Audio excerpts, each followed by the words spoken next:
on vit dans un monde où la jalousie est partout. La jalousie est omniprésente et c'est fort malheureux. Mais en fait, à partir du moment où tu vas être heureux dans ta vie, ou alors que tu auras quelque chose que les autres n'ont pas, comme du sperme dans tes couilles, confiance en toi, ou tu auras par exemple des femmes ou encore de l'argent, tu vas être dans une énergie que les gens vont jalouser. Les gens vont être envieux de ce que toi tu as et ce que eux ils n'ont pas. Alors après, c'est pas toutes les personnes qui seront jalouses, mais c'est quand même une majorité. Et je pense pas me tromper en disant qu'il y a 3 catégories en fait de personnes. Il y a les gens donc qui seront jaloux, qui représentent la plus grosse partie des gens fort malheureusement. Il y a les gens qui te seront admiratifs pour ce que tu es, ce que tu fais ou ce que tu as. Et il y a les gens qui en auront rien à branler en fait. Ça changera rien à leur vie que t'aies de l'argent ou que t'aies des meufs ou que t'aies un beau corps. Pour rentrer tout de suite dans le vif du sujet et vous donner un exemple, moi, quand je pars à la plage me balader, par exemple aujourd'hui il a fait méga chaud, je me suis baladé torse nu. Je me baladais torse nu comme je me balade très régulièrement torse nu parce que quand il fait chaud, ça me pète les couilles d'avoir un t-shirt. Après j'ai des putains de marques de sueur dégueulasses parce que je transpire comme un putain de gorille. Donc je me balade torse nu, tranquille, et je vois dans le regard des gens, enfin le regard surtout des hommes, parfois de la jalousie. Après ça m'est déjà arrivé par exemple pendant le marché, il y a eu un marché là récemment là où je suis. Et bon, c'est arrivé quand je marchais torse nu, machin, il y a un mec qui m'a regardé comme ça et il m'a dit « Oh la bête !» en mode la bête sauvage, tu vois. Donc bon, ça fait plaisir, mais il y a aussi beaucoup de regards de jalousie parce que les mecs ont pas le corps qu'ils désirent avoir en fait. Et quand ils me voient passer dans la rue, ils sont jaloux. Ils sont jaloux, mais ils se rendent pas compte et faut pas oublier non plus que le corps dans lequel je suis, c'est pas venu tout seul, c'est du travail. Régulièrement, je fais du sport. Régulièrement, je suis dans l'amélioration de moi-même en fait, sur le plan physique. Et quand j'accumule des jours où je fais rien, en fait, je finis par me sentir mal. Parce que je me dis, et enfin, je le ressens même, mais j'ai pas fait s'exprimer la puissance qui est en moi en fait. Parce que mine de rien, aller à la salle, il faut que ça nécessite d'envoyer de la force. Tu fais travailler ta puissance en fait. Tu fais travailler l'énergie qui est en toi tu la fais s'exprimer en fait. Tu la fais s'exprimer pour t'améliorer. Et tu te sens bien après. Hein. C'est une des manières les plus saines de se sentir bien en fait, de faire du sport. Tu as de la dopamine qui est envoyée dans ton cerveau après une bonne séance, qui est saine en fait pour ton corps. C'est pas comme si, c'est pas comme fumer une clope et là tu te sens un petit peu détendu parce que tu as fumé une clope, tu vois. Genre c'est pas de la dopamine de merde. C'est pas scroller sur TikTok, faire du sport. C'est quelque chose de sain. Et du coup, ouais, voilà, je disais, quand j'accumule des jours où je ne fais rien, et en fait, ça me fait plus ou moins culpabiliser. Parce que je me dis, putain, ça fait quelques jours que je me suis pas amélioré sur le plan physique. Tout ça pour dire, déjà, par rapport à mon enveloppe charnelle, il y a des mecs qui me sont jaloux. Et il y a également des mecs qui peuvent être jaloux juste du fait que je sois à l'aise à parler avec la gente féminine. Hein, je sais pas si toi, t'es déjà sorti en soirée, par exemple, avec des potes meufs, mais en fait, tu vois dans les regards d'autres hommes, tu sais, ça te dévisage en fait. À partir du moment où tu parles avec une meuf un peu mignonne, il y a des mecs autour qui vont se dire « Putain, mais c'est un bâtard lui, comment il fait, machin et tout », ils vont pas comprendre en fait. Et donc, ils vont jalouser aussi. La jalousie, ça existe aussi, et beaucoup entre les femmes.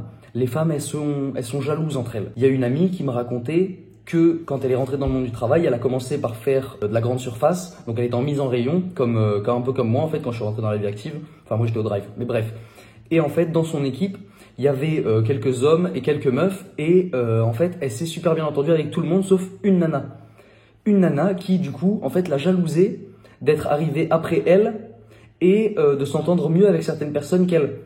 Cette nana jalousait ma pote. Enfin, ma pote, c'est une pote plus, mais bref.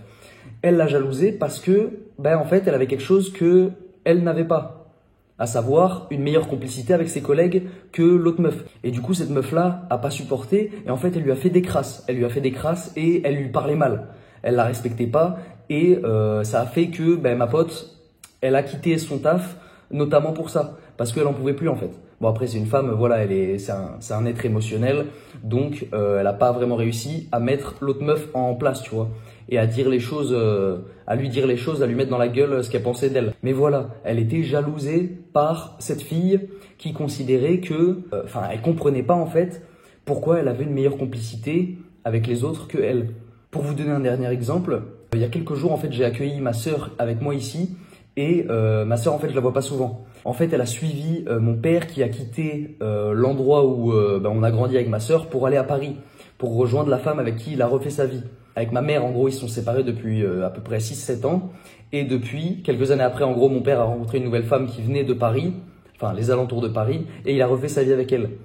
et il l'a rejoint à Paris. Donc ma sœur a quitté l'endroit où elle avait vécu, on va dire, son enfance, pour suivre mon père. Enfin, elle n'a pas trop eu le choix. Et en fait, tout récemment, mon père s'est séparé de cette nouvelle nana. Avant la séparation, en fait, déjà, bon, il y a déjà eu quelques, entre guillemets, des embrouilles de couple entre mon père et sa nouvelle meuf, déjà depuis quelques temps. Mais ils sont séparés tout récemment. Et la source de leur séparation, un des facteurs principaux de leur séparation, c'était ma petite sœur. Pourquoi? Parce que cette femme avec qui mon père a refait sa vie était jalouse de ma petite sœur. Pourquoi je sais ça? Pourquoi je dis ça? Tout simplement parce que ma sœur m'a raconté en fait que avant la séparation qui s'est faite il y a maintenant quelques jours, mon père lui a demandé à ma sœur d'envoyer un message parce que ma sœur et moi, on est des personnes qui ne nous exprimons pas trop sur nos sentiments. En fait, on va un petit peu garder pour nous pour éviter, enfin plus ma sœur que moi, mais pour éviter le conflit. On va pas trop dialoguer en fait sur nos sentiments, sur notre état émotionnel. Après, ma sœur dans l'histoire, elle y est pour rien. Elle a rien demandé à personne. Elle n'a pas forcément voulu monter à Paris avec mon père. Voilà, elle s'en foutait un peu, elle vivait sa vie, tu vois. Et juste avant la séparation, mon père a demandé à ma sœur en fait d'envoyer un message à sa nouvelle femme pour lui présenter ses excuses. Ses excuses de pas s'être vraiment confiée, de pas avoir essayé de faire s'améliorer la situation. Et donc elle a envoyé un pavé en disant à peu près ça, en gros, je vous la fais courte. Mais la réponse que mon ex-belle-mère lui a envoyée, elle l'a atomisée, ma petite sœur. Elle l'a atomisée en mode « Ouais, t'es une gamine immature, t'es complètement égoïste. De toute façon, t'as toujours voulu que ça se passe mal avec ton père. J'espère que t'es contente que ça se soit fini entre ton père et moi. » Enfin, que des trucs comme ça. En fait, elle a essayé de descendre ma sœur, elle a essayé de lui casser son ego. Elle a essayé elle l'a tirée vers le bas en fait. Alors que cette meuf-là, elle a l'âge à mon père, ça veut dire elle a une cinquantaine d'années. Et comme dans ma vidéo sur l'âge ça veut rien dire, encore une fois l'âge ça veut rien dire. Tu vois, cette meuf-là elle a une cinquantaine d'années et elle est presque moins mature que ma sœur. Qui, quand je lisais son message à ma sœur, franchement c'était un message super gentil, super cool, super calme. En mode elle présentait ses excuses parce que elle se sent coupable d'avoir un petit peu en fait être la source de la séparation de mon père et de ma belle-mère. Sauf que c'est pas le cas du tout. Bon, après, encore une fois, ma sœur, c'est pas le genre de personne qui va se confier facilement ou qui va aller essayer de chercher le dialogue pour résoudre les problèmes. Mais j'ai envie de dire, c'est pas son rôle. C'est le rôle des parents de faire ça.